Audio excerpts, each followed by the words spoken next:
पिछले कुछ हफ्तों की जो वारदात या कुछ महीनों से चल रही है उससे हम सभी लोग पीड़ित हैं।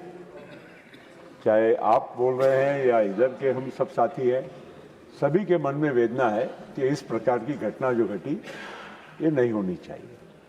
और ख़ास करके जहाँ युवाओं के भविष्य का सवाल आता है, वो पूरे हमारे सभी के बच्चे हैं, उनका भविष्य देश का भविष्य है।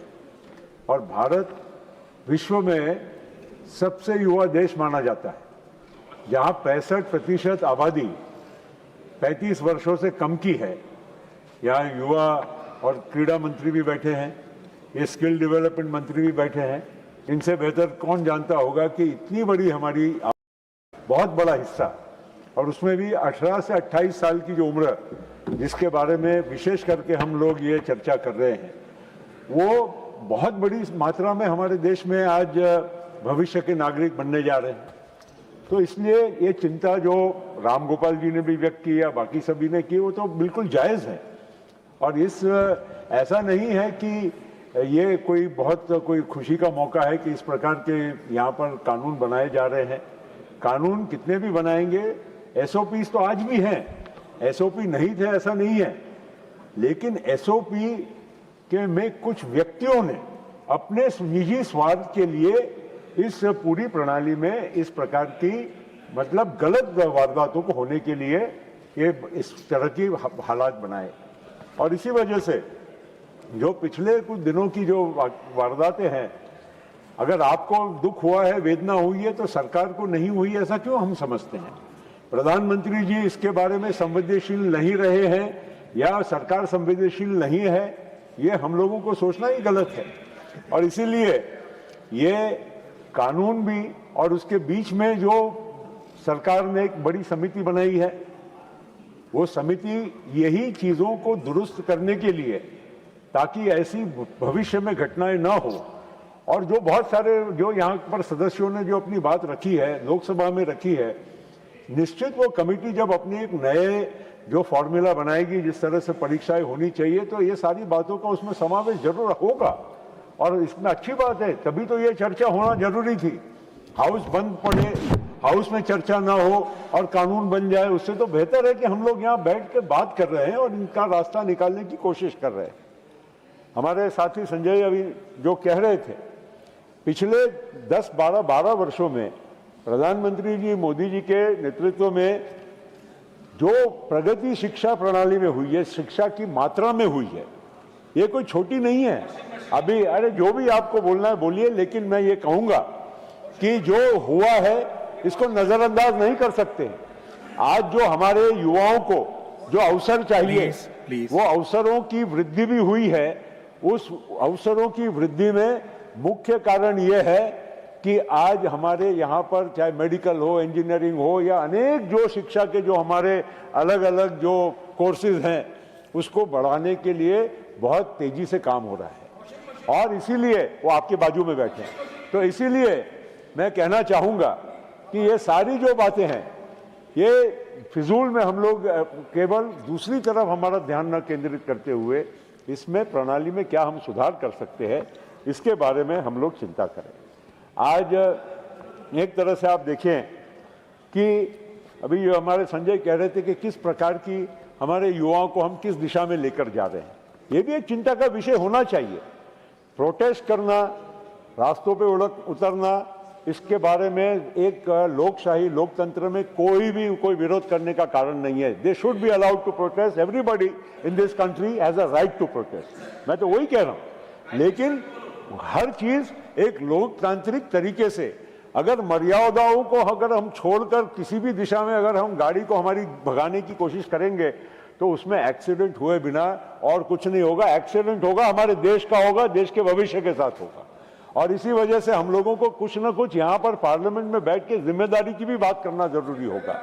मैं आपको ये कहूँगा साहब के लोकतांत्रिक तरीके से अगर हम नहीं चलेंगे तो भविष्य क्या होगा। आज बच्चों की, आज हम लोग ये फोन पे हम जो दिन भर हम लोग देखते हैं, आपको भी मौका मिलता है, सभी को देखने मिलता है, इसमें कुछ चीजें हमको ज्ञान की भी मिलती हैं, कुछ उनके दुख दर्द को समझने का भी मौका मिलता है, लेकिन कुछ बातें जो हम देखते हैं उसको देखकर दुख भी होता है, अफसोस भी होता है कि किस भाषा का हम प्रयोग कर रहे हैं, किस दिशा में हम हमारे भविष्य युवा के हम किस दिशा में लेकर जा रहे हैं। ये भी चीज़ों को हम लोगों ने इसको समर्थन नहीं करना चाहिए। कहीं ना कहीं वो हमारे ही बच्चे हैं जो इस प्रकार की पोस्ट डालते हैं, और जो कुछ बाहर की बातें हो रही थी, आपके पार्टी का नाम उन्होंने नहीं लिया था, उन्होंने केवल कहीं की बात कही। अगर कोई महाराष्ट्र की बात कर दे और हर व्यक्ति महाराष्ट्र का उसमें सोचे कि हम कुछ महाराष्ट्र के खिलाफ में बोल रहे, ऐसी बात नहीं है। जो बात हो रही है वो देश के युवाओं को सही दिशा में हम सबको लेकर जाने की एक सामूहिक हमारा दायित्व है।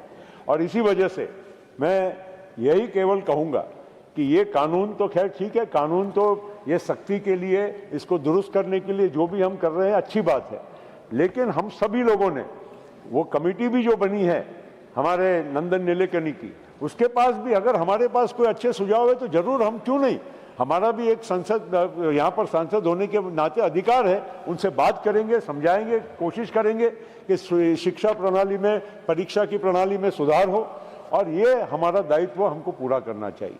लेकिन एक बात निश्चित है साहब कि आज जो मौके युवाओं को मिले हैं, मैं आज ही एक न्यूज़ आइटम थी आज या कल की, 14% ऑफ द वर्ल्ड सी फेरर्स जो शिपिंग इंडस्ट्री में काम करते हैं हमारे भारतीय हैं। ये एक न्यूज़ थी, मगर वो सोचकर मुझे इतना गर्व हुआ कि पढ़ के कि ये इतना बड़ा मतलब एक क्षेत्र है जहाँ पर 14% भारतीय क्यों कर रहे हैं। कहीं ना कहीं उनमें उनकी काबिलियत होगी, उनको सही दिशा शिक्षा उनको मिली होगी, तभी वो वहाँ जाकर इतना बड़ा मतलब वो नौकरी करने की उनका दायित्व है। विश्व में सभी जगह, आज पूरे विश्व में जाइए, भारतीयों को आज इतना बड़ा वहाँ पर सम्मान इसलिए नहीं है कि केवल हम मात्रा में गए हैं, क्योंकि हम पढ़ लिख कर वहाँ जाकर वहाँ की भी व्यवस्था को हम बढ़ोतरी करने का, बढ़ाने का काम कर रहे हैं। और इसी वजह से हमारे युवा पीढ़ी को सही दिशा मिले, सही उन लोगों को शिक्षण मिले, ये हम सब लोगों का सामूहिक दायित्व है। और जो अभी जो घटनाएं हुई है उसमें संवेदनशीलता के साथ सरकार ने ये कदम उठाने की वजह से आज सारी स्थिति नियंत्रण में आई है। और इसी वजह से इसको कमजोरी ना समझे, लेकिन इसको एक सरकार जो सही दिशा में सही कदम उठाने की कोशिश कर रही है, उस दिशा में इसको समझे। इतना ही मैं कहते हुए इस विधेयक का मैं समर्थन करता हूं। Thank you. Yes, Praful Patel ji just now said that. no, you not refer to Praful Patel ji, you had a reference earlier. Sanjay ji. See, Sanjay ji said that 25 people came from Dubai, somebody took tickets. Said they are our citizens. And as you know, figuratively, Dubai is the 15th district of Kerala. They are our citizens. They have every right to come for protest. Lot of people came from different Is there a corners of point the you're world. making, So Dr. I am Bhattas? saying that wrong message should not go. He made a reflection. No, I'm just Take your saying. point. Yeah, Take your point. please. I've allowed your point. Thank you. Thank you. Thank you. Shriman Bhashyam Ramakrishna ji. Thank you, sir.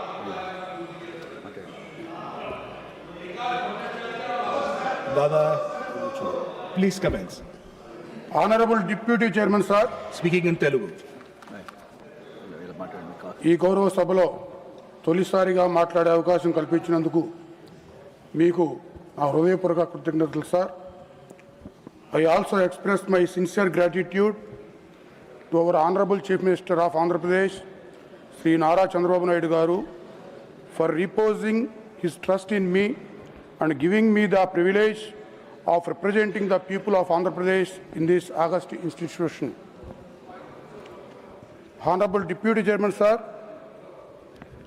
एक विद्यार्थी के हाथ में पुस्तक होती है, लेकिन उसका भविष्य परीक्षा व्यवस्था के हाथों में होता है.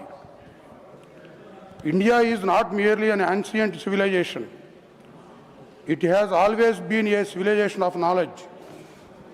From Takshashila to Nalanda, our institutions became symbols of excellence because they were founded on knowledge, integrity, and merit.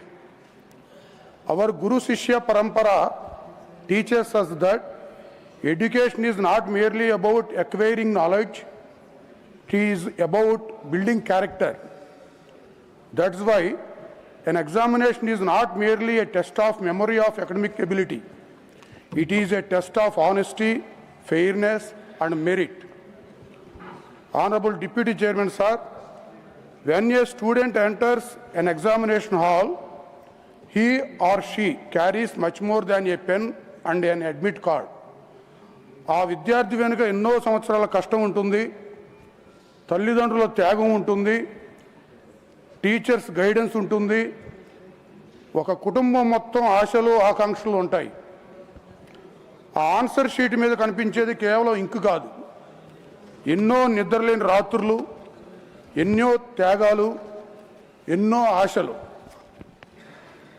एक किसान पिता के पसीने की हर बूंद, एक माँ की हर प्रार्थना, एक गुरु का हर आशीर्वाद मिलकर एक विद्यार्थी का सपना बनते हैं जो परीक्षा कक्ष तक पहुंचता है.